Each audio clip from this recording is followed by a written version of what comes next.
ধামি তন্ত্রমন্ত্র YouTube channel দেখার জন্য আপনাকে অসংখ্য ধন্যবাদ। ভালো লাগলে লাইক শেয়ার সাবস্ক্রাইব করবেন, বেশি বেশি করে শেয়ার করবেন।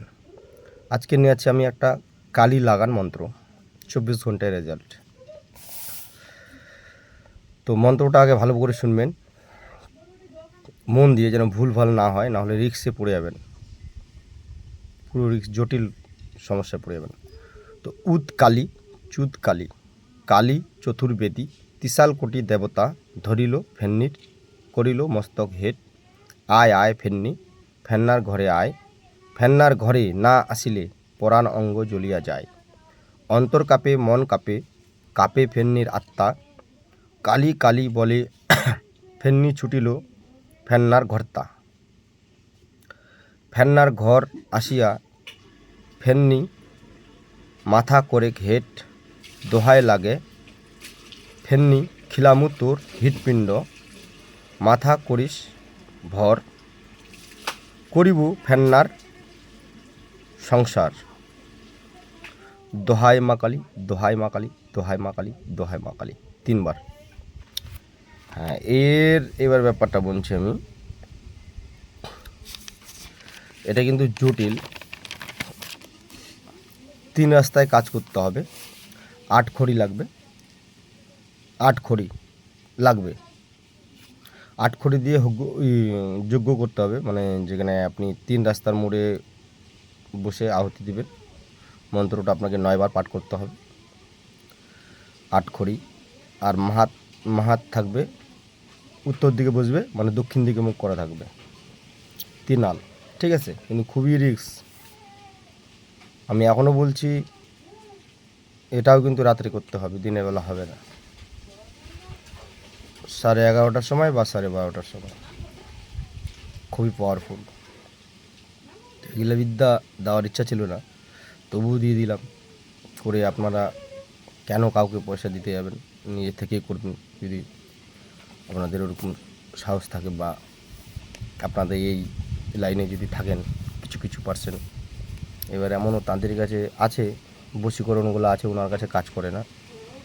বা এমনও তান্ত্রিক আছে, ধরুন বশীকরণ আছে, এবার কোনো একটা জিনিস নাই ওর কাছে, এরকম কিন্তু হয়। আদান প্রদান যেরকম করে না, সবারই কাছে সব জিনিস সমান না বা সমান থাকে না। সেটা উপরওয়ালাই জানে কার কাছে কী জিনিস আছে। তো নিজেকে গর্ব করতে হয় না যে দুনিয়ার তান্ত্রিক, আমি বড় তান্ত্রিক, এভাবে কোনো দিন বলতে হয় না। আর এই জন্য বলছি, যারা মানে আমার যে ভিডিও দেখেন, উনি যদি তান্ত্রিক ভাই হয়ে থাকেন, তাহলে এই কাজটা বুঝতে পারবে। আমি যে মন্ত্রটা বললাম, এই ব্যাপারটা জানে, তো এটা ওখানে কী হতে পারে, আর মহিলাটা কীরকমভাবে আসবে, এটাও জানতে পারে। যদি কবিরাজের যে তান্ত্রিক, তার পিঠে যদি হাতটা এসে যদি নেড়ে, মানে কবিরাজটাকে যদি পিঠে যদি নেড়ে নেয়, মানে ছুঁয়ে নেয়, তাহলে মেয়েটা মারা যাবে, ঠিক আছে? একজনই ওখানে হবে না, 2-3 জন লাগবে। আমার কথা তো বুঝতে পারছে, তার জন্য বলছি, নিজ দায়িত্ব করবে, নিজের গুরুর অনুমতি নিয়ে। আমি বা আমার চ্যানেল কোনোভাবে দায়ী থাকবে না। আর যদি না নাড়তে পায়, তাহলে জল পোষে দিয়ে ফেরান করে দিলে ও ঠিক হয়ে যাবে। আর যদি এবার হুট করে কোন দিক থেকে যে এখন আসবে, সেটা তো কবিরাজ ভাইও জানে নাই, বা আপনি কাজটা করবেন আপনিও জানেন নাই। যদি আপনার পিঠটা ছুঁয়ে দেয়, তাহলে মেয়েটা স্পট ডেট ওখানে। এটাই হলো এগুলোর নিয়ম। তো যারা কবিরাজ ভাই, তারা অবশ্যই বুঝতে পেরেছে। অল্প শিখে পাকামি করতে যেও না। এবার বলছে, হ্যাঁ কীভাবে দেখা যাবে, তখন ঝামেলায় পড়ে যাবে। এবার একটা মহিলার জন্য আপনি কাজ করতে গেছেন, ওই মহিলাটা এসে আপনার কাজের স্পটে মরে গেল, তখন কি করবেন? তখন তো আপনাকেই লোক ধরে পিটাবে। তার জন্য বলছি, নিজ দায়িত্বে নিজের গুরুর অনুমতি নিয়ে। আমি বা আমার চ্যানেল কোনোভাবে দায়ী থাকবে না। ঠিক, এটাই হলো কথা। তো মন্ত্রটা তো আমি বলেই শোনালামই।